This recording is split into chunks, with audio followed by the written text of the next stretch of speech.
আসসালামু আলাইকুম। ইজি ম্যাথের পক্ষ থেকে আপনাদের সবাইকে স্বাগতম জানাচ্ছি। আমি মোহাম্মদ জুয়েল ইসলাম। আশা করি আপনারা সকলে ভালো আছেন। তো আজকে আমরা এইচএসসি ব্যাচ 2025 ব্যবসায় শিক্ষা শাখার স্টুডেন্টদের জন্য খুবই গুরুত্বপূর্ণ একটা ক্লাস নিয়ে হাজির হয়েছি হিসাব সমীকরণের উপর। তো এই ক্লাসটা একাদশ এবং দ্বাদশ শ্রেণীর স্টুডেন্ট যারা আছেন তারাও আপনারা দেখতে পারেন। এবং এই চ্যাপ্টারটা থেকে হিসাব সমীকরণের চ্যাপ্টার থেকে এই ধরনের আহ, প্রশ্ন প্রতি বছরই আসে এবং 2025 সালে এখান থেকে 100% একটি প্রশ্ন থাকবেই এবং এটা খুবই সহজ। তো আমরা দেখি প্রথমত প্রশ্নটা কি দেওয়া আছে। দেওয়া আছে 2016 সালের 1 জানুয়ারি তারিখে মিস্টার সবুজ নগদ 2 লক্ষ টাকা ও 50,000 টাকার আসবাবপত্র নিয়ে ব্যবসা শুরু করেন। তাহলে এখানে মিস্টার সবুজ জানুয়ারি মাসের 1 তারিখে নগদ 2 লক্ষ টাকা এবং 50,000 টাকার আসবাবপত্র নিয়ে কি করছে, ব্যবসাটা শুরু করছে। এখন তার এই যে ব্যবসায়তে আর অনেকগুলো লেনদেন আছে, সেই লেনদেনগুলো নিম্নে দেওয়া আছে। তো দেখি জানুয়ারি 4 তারিখে সে কি করছে, নগদে বিক্রি করছে 40,000 টাকা। জানুয়ারি 7 ধারে ক্রয় 20,000 টাকা। তারপর 10 তারিখে কি করছে, ব্যাংকে জমা দেওয়া হলো 10,000 টাকা। 15 তারিখে করছে যন্ত্রপাতি ক্রয় 25,000 টাকা। 18 তারিখে ভাড়া প্রদান 5,000 টাকা। তারপরে 22 তারিখে ধারে বিক্রয় 24,000 টাকা। 27 তারিখে আছে ব্যক্তিগত প্রয়োজনে ব্যাংক থেকে উত্তোলন 7,000 টাকা। এবং 30 তারিখে কি প্রাপ্য হিসাবের হতে পাওয়া গেল 10,000 টাকা। তো এখানে মিস্টার সবুজের ব্যবসায়ের লেনদেনগুলো দেওয়া আছে। তো এই লেনদেনগুলো থেকে এখন আমাদের কি করতে বলছে, মানে প্রশ্নটা কি। এখন আমরা দেখি এখানে ক নাম্বারে বলছে যে প্রারম্ভিক মূলধন নির্ণয় করো। এখন দেখি প্রারম্ভিক মূলধন, প্রারম্ভিক বলতে বোঝায় শুরুতে। প্রারম্ভিক বলতে কি, শুরু। তাহলে একটা তার ব্যবসায়ের প্রতিষ্ঠানে যে শুরুটা যে করছিল সেটার জাবেদা দিতে হবে এবং সেখান থেকে আমরা কি পাবো, প্রারম্ভিক মূলধনটা পাবো।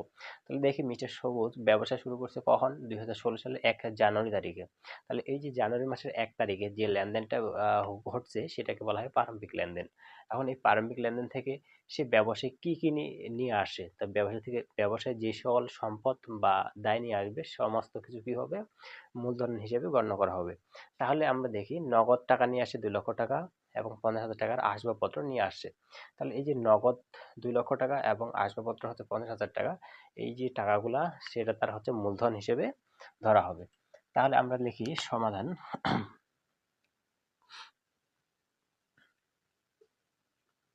আচ্ছা, এখানে ক নাম্বারটা আগে করব। এখন ক নাম্বার করার জন্য আমরা ছক আকারে করতে পারি, আবার ছক ছাড়াও করতে পারি। তো ছক আকারেই করি।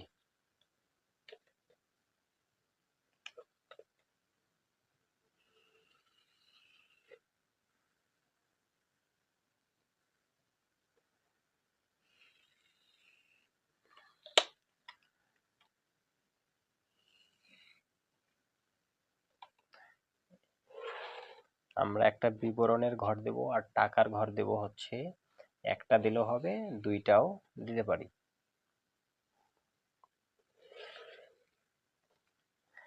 তাহলে এখানে লিখবো প্রথম ঘরটাতে লিখবো বিবরণ, এখানে লিখবো বিস্তারিত, এটাতে লিখবো মোট, নিচে আমরা লিখে দিতে পারি টাকা। এখন উপরে লিখবো প্রারম্ভিক মূলধন নির্ণয়। প্রারম্ভিক মূলধন, প্রারম্ভিক মূলধন নির্ণয়। তাহলে প্রারম্ভিক মূলধন আমরা কোথায় পাবো, ব্যবসার শুরুতে। তাহলে শুরু এখানে জানুয়ারি মাসের 1 তারিখে সে ব্যবসাটা শুরু করছে, আমাদের এখানে তারিখের ঘরে কোনো প্রয়োজন নেই। তাহলে আমরা কি লিখবো, যে জানুয়ারি মাসে কি করছে, 1 তারিখে নগদ কত টাকা নিয়ে আসছে, 2 লক্ষ টাকা। তাহলে এখানে আমরা লিখি নগদ,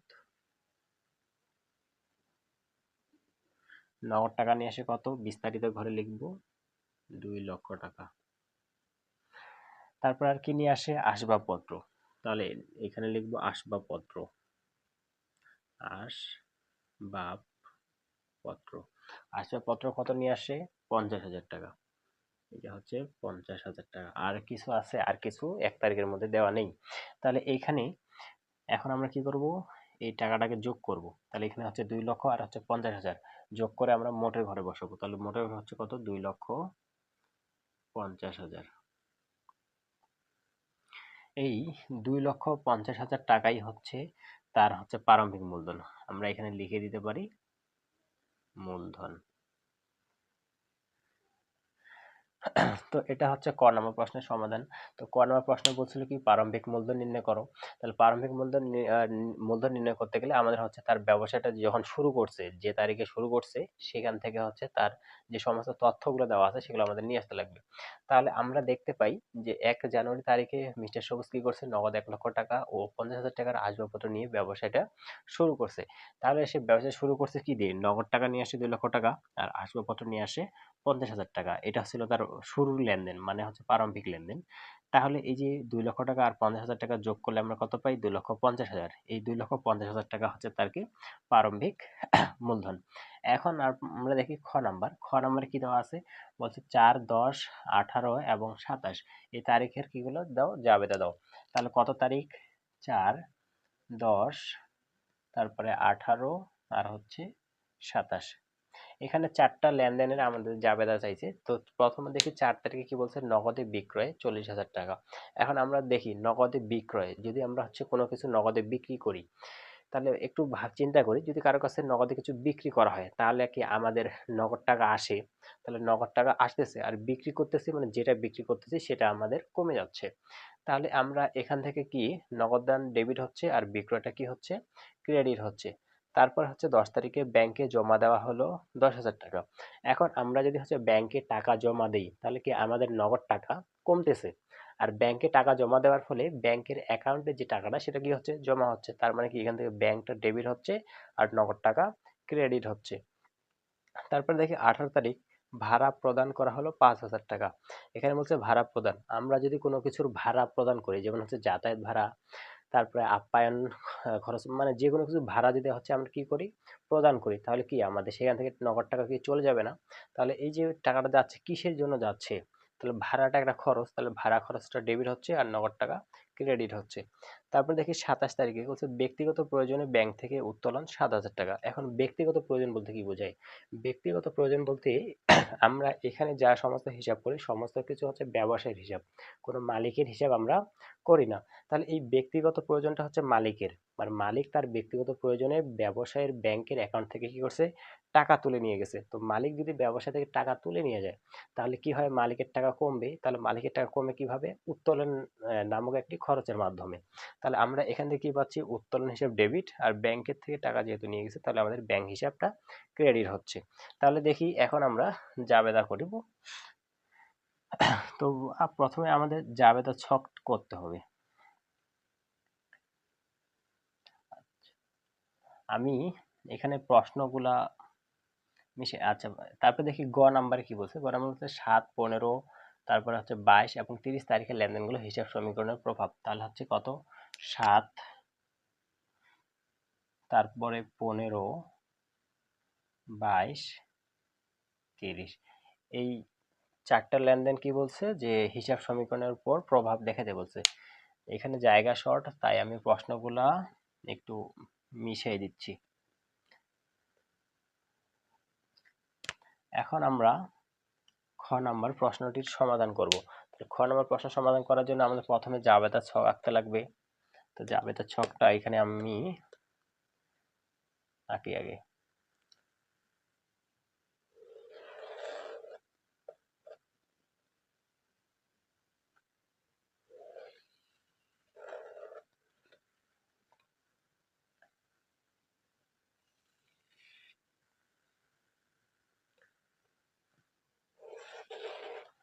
এখন জাবেদা ছকটা আঁকবেন কিভাবে? প্রথমত খাতার মধ্যে আপনারা এইভাবে একটা দাগ দিয়ে দিবেন 2টা। দেওয়ার পরে প্রথমে তারিখের জন্য 1 স্কেল ফাঁকা, মানে 1 স্কেল সমপরিমাণ একটা কলাম বা সারি নিয়ে নেবেন। তাহলে এখানে আমরা কি করব? 1 স্কেল সমান একটা ঘর নিব। নেওয়ার পরে শেষের দিকে এখানেও 1 স্কেল সমান 2টা ঘর নিব আমরা। স্কেল দিয়ে হচ্ছে 1 স্কেল করে 2টা ঘর নেব। তারপরে এখানে একটু ছোট্ট করে একটি ঘর দেব। তাহলে আমাদের শেষ।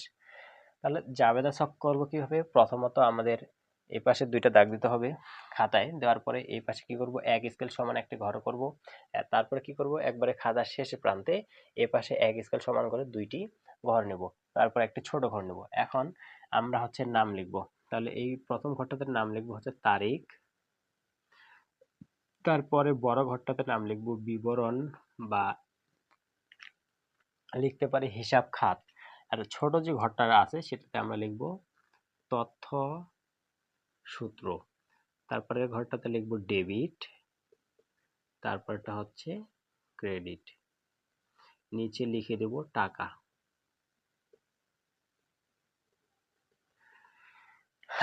এটা হচ্ছে জাবেদা ছক। এখন জাবেদা ছক করার পরেই আমাদের কি হবে, উপরে জাবেদা ছকের উপরে কোম্পানির নাম এবং জাবেদা এই কথাটি লিখতে লাগবে। তাহলে এখানে কোম্পানির নাম বা মালিকের নাম কি দেওয়া ছিল, মিস্টার সবুজ। তাহলে আমরা উপরে লিখব হচ্ছে মিস্টার সবুজ, মিস্টার সবুজ। আমরা কি করতেছি, এটা জাবেদা, তাহলে লিখব জাবেদা। এতটুকু আমাদের অবশ্যই ছকের উপরে ব্যবসা প্রতিষ্ঠানের নাম এবং জাবেদা করতেছি জাবেদা এই কথাটা আমাদের লিখতে লাগবে। এছাড়া আর অন্য কোনো কথা লেখার প্রয়োজন নেই। এখন আমরা তারিখের ঘরে প্রথমে সর্বপ্রথম কি লিখব, সালটা লিখব। সালটা কত দেওয়া আছে, 2016 সাল। তাহলে 2016 সাল। তারপরে আমরা লিখব মাস। মাস কি দেওয়া আছে, জানুয়ারি মাস। তাহলে আমরা সংক্ষেপে লিখতে পারি জানু। এখন যে যে তারিখগুলো জাবেদা করতে বলছে সেই তারিখগুলো প্রথমে কত তারিখের কথা বলছিল, 4 তারিখ। তাহলে লিখলাম এখানে 4 তারিখ। আচ্ছা, তো দেখি 4 তারিখে লেনদেনটি কি দেওয়া আছে, বলছে নগদে বিক্রয় করা হলো 40,000 টাকা। আচ্ছা, নগদে যদি বিক্রি করা হয় তাহলে আমাদের নগদ টাকা আসতেছে, মানে আমি নগদ টাকা পাচ্ছি। যদি নগদ টাকা পাই তাহলে আমাদের নগদান কি হবে, ডেবিট। তাহলে হচ্ছে নগদান ডেবিট কত টাকা, 40,000 টাকা। তাহলে নগদান ডেবিট 40,000 টাকা। আর এই নগদ টাকা পাচ্ছি কিসের মাধ্যমে, আমাদের কোনো কিছু বিক্রি করার মাধ্যমে। তাহলে বিক্রয়টাকে কি করব, ক্রেডিট। তাহলে হচ্ছে বিক্রয় ক্রেডিট। কত এই যে ক্রেডিট ঘরে লিখবো সেম টাকা 40,000। এখন এই যে নগদানটা আমি ডেবিট করছি, বিক্রয়টা ক্রেডিট করছি, এটা লেখার নিয়ম হচ্ছে নগদান কথাটা মানে ডেবিটে যে যেটা লিখছি তার ক্রেডিটে লেখার সময় কি করব, এখান থেকে দুইটা অক্ষর বা একটু জায়গা ফাঁকা রেখে পরে লিখবো। মানে বিক্রয়টা একবারে সোজা করে আমরা লিখবো না। তাহলে কি করব, প্রথমে নগদানটা যেখান থেকে লিখছি সেখান থেকে দুইটা অক্ষর ফাঁকা দিয়ে বা ওইদিকে আমরা লিখবো, মানে বিক্রয়টা একবারে সোজাসুজি ভাবে লিখবো না। তারপরে আপনাদের প্রশ্নে বলে দিবে যে হচ্ছে ব্যাখ্যার প্রয়োজন নেই, তো আমরা হচ্ছে জাবেদার এখান থেকে কোনো ব্যাখ্যা দিব না। তারপরে হচ্ছে কি করব, আমরা এটা দাগ টেনে দিব। আচ্ছা, তারপরে তারিখটা কত, 10 তারিখে। 10 তারিখ কি বলছে, ব্যাংকে জমা দেওয়া হলো 10,000 টাকা। তাহলে প্রথমে এখানে লিখি তারিখ 10 তারিখ। আচ্ছা, ব্যাংকে জমা দেওয়া হলো। আমরা যদি হচ্ছে ব্যাংকে টাকা জমা দেই তাহলে আমাদের ব্যাংকের হিসাবটা বাড়বে। তাহলে ব্যাংকের টাকা বাড়লে কি হবে, ডেবিট। তাহলে হচ্ছে ব্যাংক ডেবিট।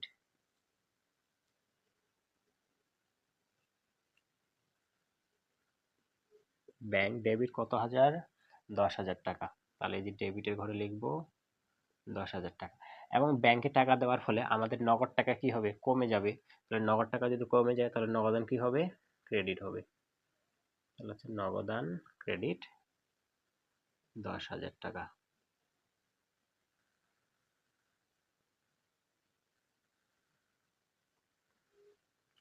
এখন আমরা কি করব, এটাও দাগ দিয়ে দেব। তারপরে তারিখটা কত দেওয়া আছে, 18 তারিখ। 18 তারিখ কি বলছে, বলছে ভাড়া প্রদান করা হলো 5,000 টাকা। তাহলে এখানে লিখি তারিখ 18 তারিখ, ভাড়া প্রদান। তাহলে ভাড়া প্রদান করলে কি হয়, নগদ টাকা কমে যায়। তাহলে নগদ টাকা কমলে কি হয়, ক্রেডিট হয়। আর ভাড়া প্রদান, ভাড়াটা একটা খরচ, খরচ বাড়তেছে, তাহলে কি হচ্ছে, ভাড়া খরচ ডেবিট।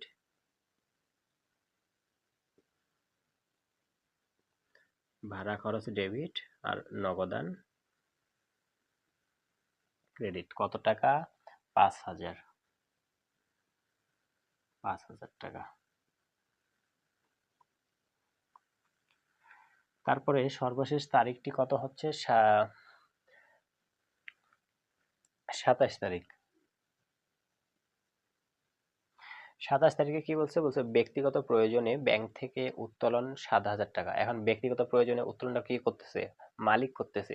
তাহলে মালিক যদি উত্তোলন করে তাহলে জাবেদা হবে কি? উত্তোলন ডেবিট,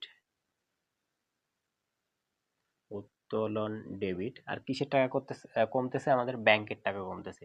তাহলে হচ্ছে ব্যাংক ক্রেডিট। তাহলে উত্তোলন ডেবিট, ব্যাংক ক্রেডিট কত হাজার টাকা? 7,000 টাকা। 7,000।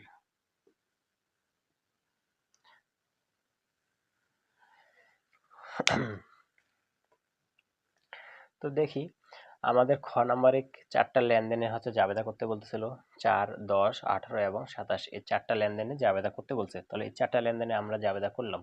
তো 4 তারিখে লেনদেনটি কি দেওয়া ছিল? বলছে যে নগদে বিক্রয় 40,000 টাকা। তাহলে নগদে বিক্রি করলে নগদ টাকা আসে, মানে নগদান বৃদ্ধি হয়, তাহলে নগদান ডেবিট 40,000। আর বিক্রির মাধ্যমে, তাহলে বিক্রিটা হচ্ছে আয়, তাহলে বিক্রি ক্রেডিট হচ্ছে 40,000 টাকা।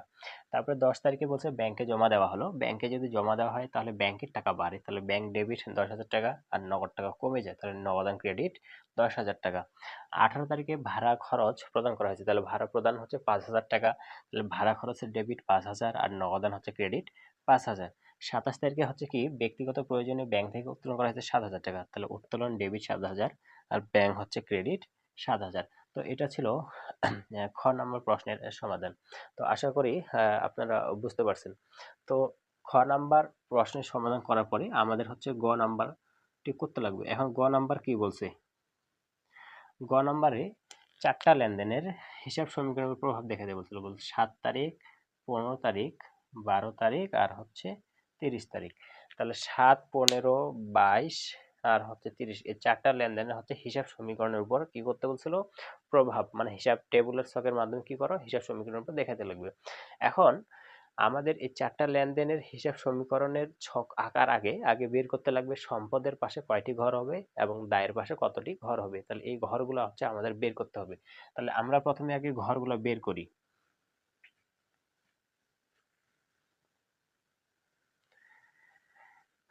তাহলে হিসাব সমীকরণের মাধ্যমে কি করতে বলছিল? প্রভাব। তাহলে দেখি আমাদের হিসাব সমীকরণটা আমরা কি জানি?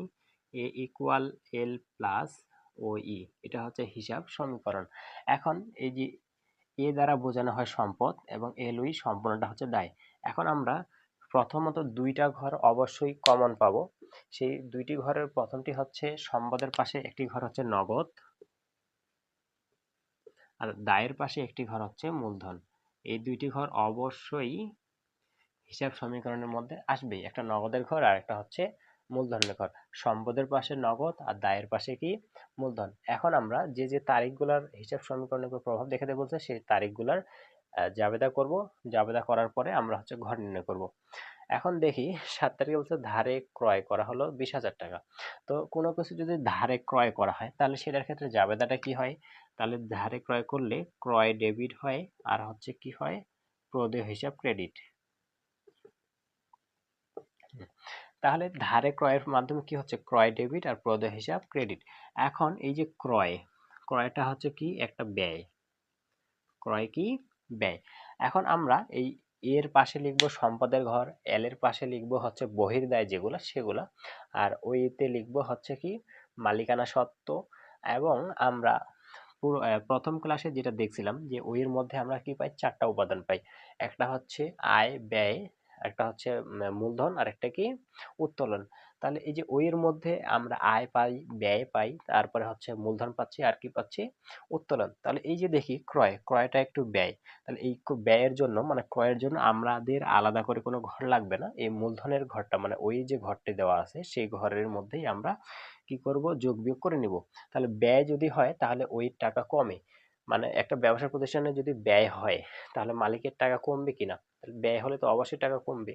তাহলে যদি আমাদের ব্যয় হয় তাহলে কি করব? ওই টাকাটাকে কমাবো।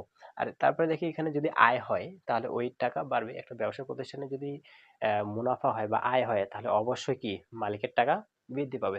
তাহলে আমরা কি করব? আয় হলে ওইটাকে বাড়াবো আর ব্যয় হলে ওইকে কমাবো। আচ্ছা, তারপরে দেখি এখানে কি দেওয়া ছিল? প্রদেয় হিসাব ক্রেডিট ছিল। এখন প্রদেয় হিসাব, প্রদেয় হিসাবটা হচ্ছে দায় এবং এটা কোন দায়? এটা হচ্ছে বহির্দায়। তাহলে প্রদেয় হিসাব বহির্দায়। তাহলে আমরা এল এর এখানে একটা ঘর পাচ্ছি, সেটা হচ্ছে কিসের হিসাব? প্রদেয় হিসাব।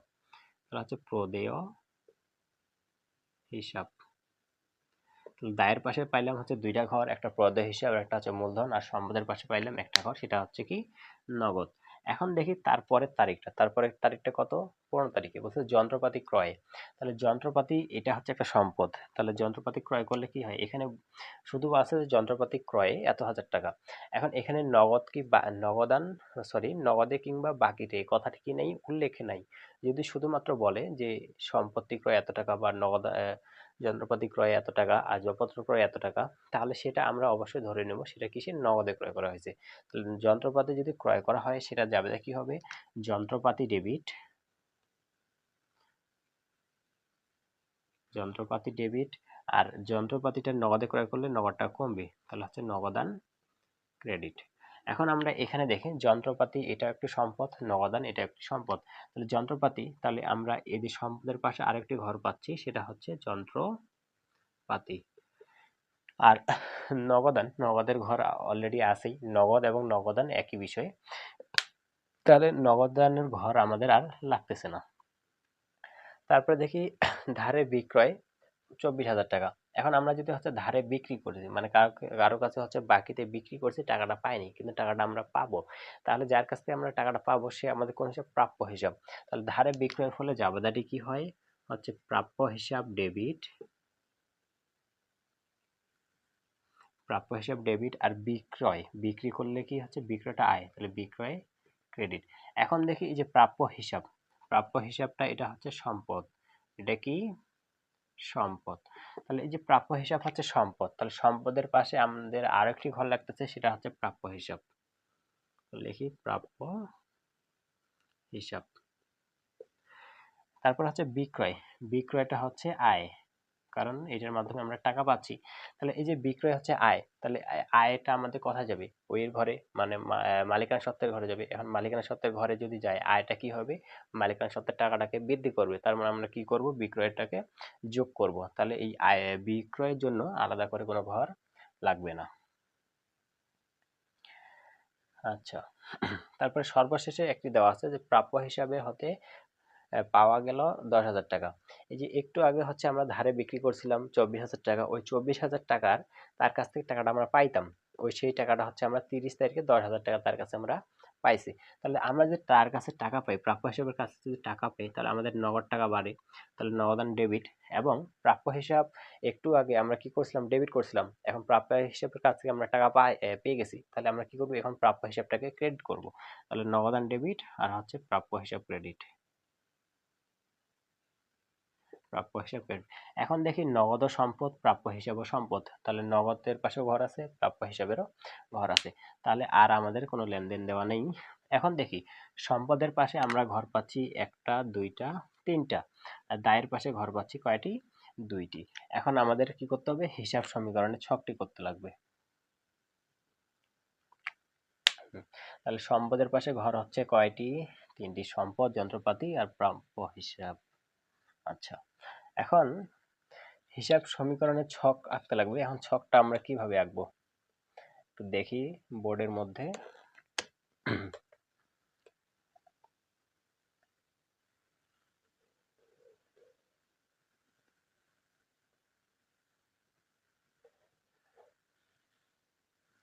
প্রথমত আমাদের একটু মানে অনেক এটা একটা ঘর আঁকতে লাগবে, এবং এখানে অবশ্যই একটু জায়গা বেশি ফাঁকা রাখবো। তারপরে খাতার প্রথমে আমাদের এ পাশে একটি দাগ দিতে হবে। তারপরে আমরা এখানে তারিখের জন্য এক স্কেলের জন্য একটি ঘর আঁকবো। এখানে হচ্ছে কলাম হবে একটা তারিখের জন্য, এবং সেটা অবশ্যই আমরা এক স্কেল পরিমাণে একটা ঘর নিয়ে দিব। তারপরে খাতার শেষের একবার শেষ প্রান্তে চলে যাব। খাতার শেষ প্রান্তে এখানে আমরা খুব বেশি না, এক স্কেলে একটু কম একটি ঘর নেব, সেটা হচ্ছে মন্তব্য লেখার জন্য। এখানে লিখতে হবে মন্তব্য। তারপরে আমাদের এই যে বাকি যে অংশটুকু আছে সেটাকে আমাদের দুইটা অংশে বিভক্ত করতে হবে, মানে দুইটা অংশে কি করতে হবে, ভাগ করতে হবে। এখন আমরা ভাগ করব কিভাবে, আমরা একটু আগে দেখতে পেলাম যে সম্পদের পাশে ঘর ছিল তিনটা, দায়ের পাশে ছিল দুইটা, তাহলে আমরা দায়ের পাশে একটু মানে কম জায়গা নেব এবং সম্পদের পাশে বেশি জায়গা নেব। তাহলে এইদিকে এখানে মাঝ বরাবর দুইটা ছোট একটা ঘর রাখতে লাগবে। এখন উপরে যে ঘরটা আছে সেটাকে আমাদের দুইটা অংশে ভাগ করতে হবে।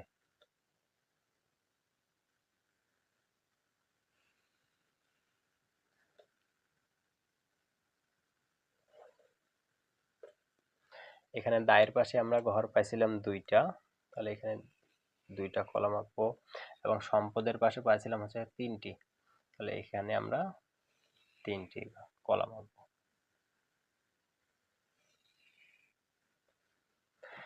এখন ছকের উপরে সর্বপ্রথম ব্যবসায়ের নামটা লিখতে হবে, তাহলে ব্যবসায়ের নাম কি ছিল? মিস্টার সবুজ।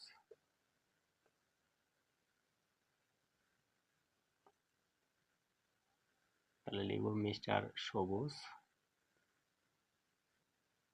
তারপরে আমাদের কি করতে বলছিল? হিসাব সমীকরণের উপর প্রভাব, তাহলে লিখবো হচ্ছে হিসাব সমীকরণ। হিসাব সমীকরণের প্রভাব। এখন এই প্রথমে যে ঘরটি পেলাম আমরা সেটাতে লিখবো হচ্ছে তারিখ। এখানে লিখবো এ, এখানে দিব সমান এল প্লাস ও ই। এটাতে লিখবো হচ্ছে মন্তব্য। এখন সম্পদের পাশে যে আমরা তিনটা ঘর পাইছিলাম সেটা কি? প্রথমের ঘরটাতে পাইছিলাম হচ্ছে নগদ, তারপরে পাই হচ্ছে যন্ত্রপাতি, তারপরে সর্বশেষে পাইছিলাম কি? প্রাপ্য হিসাব। আর দায়ের পাশে দুইটি ঘর পেয়েছিলাম, একটা হচ্ছে প্রদেয় হিসাব আর একটি হচ্ছে মূলধন। তাহলে মূলধনের ঘর আমাদের অবশ্যই একটি লাগবে এবং নগদের ঘর একটি লাগবে। এখন তারিখের ঘরে প্রথমে লিখবো সাল 2016 সাল, তারপরে হচ্ছে লিখবো মাস। এখন আমাদের যত তারিখের লেনদেনগুলো হিসাব সমীকরণের প্রভাব দেখা দেয় বলতে সেই তারিখগুলো। এখন কত তারিখ? এখানে আছে জানুয়ারি 7 তারিখ, তাহলে লিখবো জানুয়ারি 7 তারিখের মধ্যে কি আছে? ধারে ক্রয়। তাহলে ধারে ক্রয় করার ফলে আমাদের জাবেদাটা কি ছিল? ক্রয় ডেবিট এবং প্রদেয় হিসাব ক্রেডিট। তাহলে যদি ক্রয় ডেবিট হয় তাহলে ক্রয় কত হাজার টাকা? 20,000 টাকা। তাহলে এই যে ক্রয় এটা তো ব্যয়, তাহলে আমাদের এই যে মূলধনের ঘরে যাবে কত হাজার টাকা? 20,000। মূলধনের ঘরে লিখলাম 20,000। এখন এই যে ব্যয়, ক্রয়টা কি? একটা ব্যয়, তাহলে ব্যয় হলে কি মূলধন কমবে, তাহলে এই যে মূলধন কমবে মানে হচ্ছে ফার্স্ট ব্র্যাকেট দিয়ে দেবে। ফার্স্ট ব্র্যাকেট মানে হচ্ছে বিয়োগ। তাহলে এই যে মূলধন কমলো হচ্ছে কত হাজার? 20,000 টাকা। আর এই যে ধারে ক্রয়ের ফলে আমাদের একটা দায় সৃষ্টি হয়, সেই দায়টা কি ছিল? প্রদেয় হিসাব। প্রদেয় হিসাব বাড়তেছে কত হাজার টাকা? 20,000 টাকা। তাহলে এই যে প্রদেয় হিসাবে ঘরে লিখবো 20,000 টাকা। এখন প্রদেয় হিসাব বাড়ছে, তাহলে প্রদেয় হিসাব হচ্ছে যোগ। আর কিছু মানে কোনো কিছু পরিবর্তন ঘটেনি। এখন দেখি তাহলে এই যে হিসাব সমীকরণ দুইটি পক্ষ থাকে, একটা হচ্ছে সম্পদের পাশ, একটা হচ্ছে কিসের পাশ? দায়ের পাশ। আমাদের দায়ের পাশেই শুধুমাত্র পরিবর্তন হয়েছে একবার। এখানে দেখি 20,000 টাকা বাড়ছে, এখানে 20,000 টাকা কমছে, তাহলে 20,000 টাকা যোগ আবার 20,000 টাকা বিয়োগ, তাহলে কি হয়ে যাবে?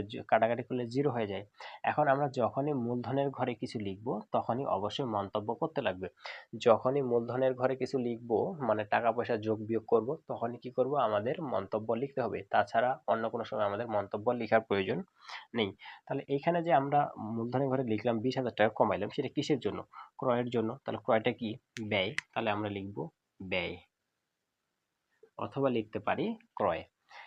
এখন আমরা হিসাব সমীকরণের প্রভাব দুই ভাবে করতে পারি, একটা হচ্ছে জের নামেই করতে পারি অথবা জের না নামেও করা যায়। তাহলে আমরা হচ্ছে জের নামা পদ্ধতিটার মাধ্যমে করব।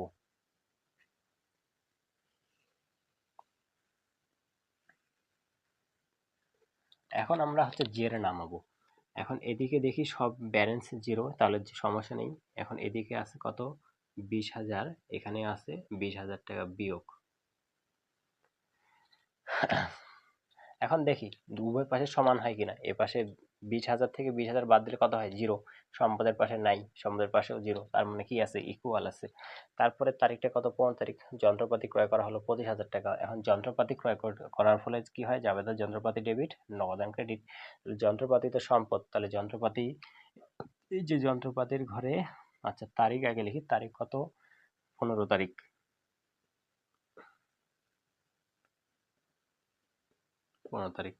এখন এইখানে তো ছিল জের, তাহলে এই যে 15 তারিখ একটু নিচে লিখবো, তাহলে যন্ত্রপাতি কত? 25,000। এই যে যন্ত্রপাতি ডেবিট। এখন যন্ত্রপাতি ক্রয়ের ফলে যাবে দেখি হয় যন্ত্রপাতি ডেবিট আর নগদান ক্রেডিট, তাহলে নগদের ঘর আছে কোথায়? এই যে এইখানে। তাহলে নগদের যে ঘর, নগদান যদি ক্রেডিট হয় তাহলে নগদ টাকা কমতেছে, নগদ টাকা কমতেছে মানে কি করতে হবে? নগদ টাকা বিয়োগ। তাহলে এইখানে দেখি, এখানে শুধুমাত্র এবার সম্পদের পাশে পরিবর্তন হয়েছে, একবার 25,000 টাকা বাড়ছে, আবার 25,000 টাকা কমছে। তাহলে 25,000 থেকে যে 25,000 আমরা বিয়োগ করি তাহলে কত হয়? রেজাল্ট 0। এ পাশে কিন্তু আর পরিবর্তন হয়নি। এখন আমরা কি করব? এটা আবারও যে নামাবো।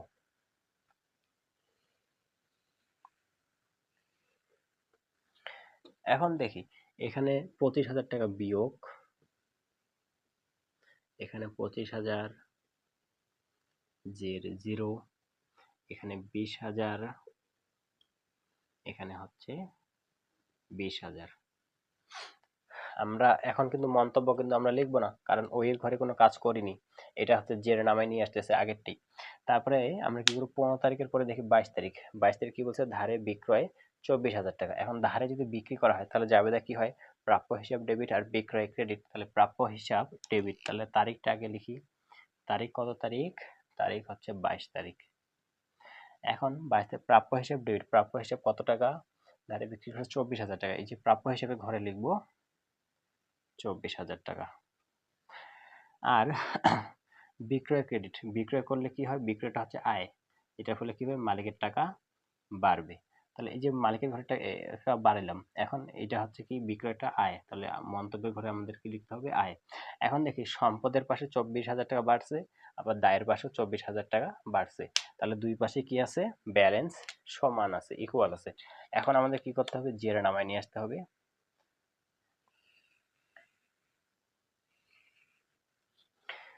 তাহলে দেখি, এখানে দেওয়া আছে 25,000 টাকা মাইনাস, তাহলে 25,000 টাকা, এখানে হচ্ছে 25,000 টাকা, আর এখানে হচ্ছে 24,000 টাকা।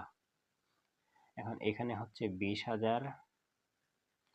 এখন দেখি, আমাদের উপরে দেওয়া ছিল 20,000 টাকা মাইনাস, নিচে আসে 24,000 টাকা প্লাস, তাহলে 24,000 থেকে যদি 20,000 টাকা বাদ দেই তাহলে কত হয়? 4,000 টাকা। তাহলে এখানে লিখবো আমরা 4,000 টাকা। এখন দেখি আমাদের দায়ের পাশে এখানে 20,000 আর 4,000 কত হয়? 24,000। এখন এই পাশে দেখি 24,000 হয় কিনা, তাহলে এখানে মাইনাস 25,000, এখানে প্লাস 25,000, তাহলে 25,000 থেকে 25,000 যদি বাদ দেই তাহলে কত হয়? 0। আর এখানে কত থাকতেছে? 24। তাহলে এই পাশেও 24, এই পাশেও 24, আবার কি আছে? ব্যালেন্স ইকুয়াল আছে। তারপরে সর্বশেষ তারিখ কত দেওয়া আছে? 30 তারিখে প্রাপ্য হিসেবে নিকট হতে পাওয়া গেল 10,000 টাকা। তাহলে প্রাপ্য হিসেবের কাছ থেকে যদি আমরা টাকা পাই তাহলে কি হয়? নগদ টাকা বাড়ে, তাহলে নগদান ডেবিট হচ্ছে, তাহলে কত তারিখ হচ্ছে? 30 তারিখ। তাহলে নগদ টাকা ডেবিট কত হাজার? 10,000 টাকা। আর প্রাপ্য হিসেবের কাছ থেকে পাচ্ছি টাকা, তাহলে প্রাপ্য হিসেবে টাকা দিয়ে দিছে, তাহলে প্রাপ্য হিসেবে টাকা কমবে, তাহলে এই যে 10,000 টাকা প্রাপ্য হিসাব কমতেছে। কমতেছে মানে কি? বিয়োগ। এখন এইখানেও দেখি শুধুমাত্র সম্পদের পাশে কাজ হয়েছে, তাহলে একবার বাড়ছে একবার কমছে, তাহলে এই পাশে কোনো পরিবর্তন হয়নি। এখন আমরা কি করব? আবার হচ্ছে জের নামাবো।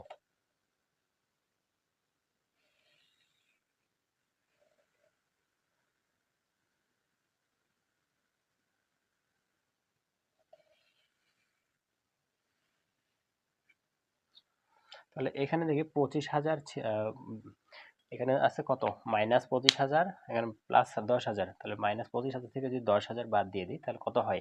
মাইনাস 15,000। তাহলে এখানে হচ্ছে ফার্স্ট ব্র্যাকেট 15,000, এখানে আছে কত? 25,000, আবার এখানে 24,000 থেকে 10,000 বাদ দিলে কত হয়? 14,000, এখানে আছে 20,000, আর এখানে আছে 4,000। এখন আমরা কি করবো, আর তো কোনো লেনদেন নেই, সব লেনদেনই লেখা শেষ। এখন আমরা কি করবো, সম্পদের পাশে যে টাকাগুলো দেওয়া আছে সেগুলা সবগুলা যোগ করব। তাহলে এখানে হচ্ছে বিয়োগ 15,000, এখানে হচ্ছে যোগ 25,000, যোগ হচ্ছে 14,000। তাহলে বিয়োগ ক্যালকুলেটর আমরা কি করবো, বিয়োগ 15,000 যোগ 25,000 যোগ দেবো 14,000। তাহলে সবগুলাতে আসবে হচ্ছে 24,000 টাকা। 24,000। তারপরে দায়ের পাশে দেখি এখানে 20,000, এখানে 4,000, 20 আর 4 যোগ করলে কত হবে, 24,000। তাহলে এই পাশেও দেখি সম্পদের পাশে 24,000, দায়ের পাশেও 24,000। তো এটা হচ্ছে গ নাম্বার প্রশ্নের সমাধান। তো আশা করি আপনারা বুঝছেন। তো একটু যদি আমরা ভালো করে এই অঙ্কটি করি তাহলে এখান থেকে অবশ্যই 10 নাম্বার পাওয়াটা খুবই সহজ হয়ে যাবে। তাহলে এইখানে প্রথমত প্রশ্নটা আমাদের আগে বুঝতে লাগবে এবং ঠান্ডা মাথায় এই যে ক্যালকুলেশনগুলো করতে লাগবে, যেন কোথাও ভুল না হয়। তো আশা করি আপনাদেরকে বোঝাতে পারছি। তো আজকে এ পর্যন্তই। ধন্যবাদ।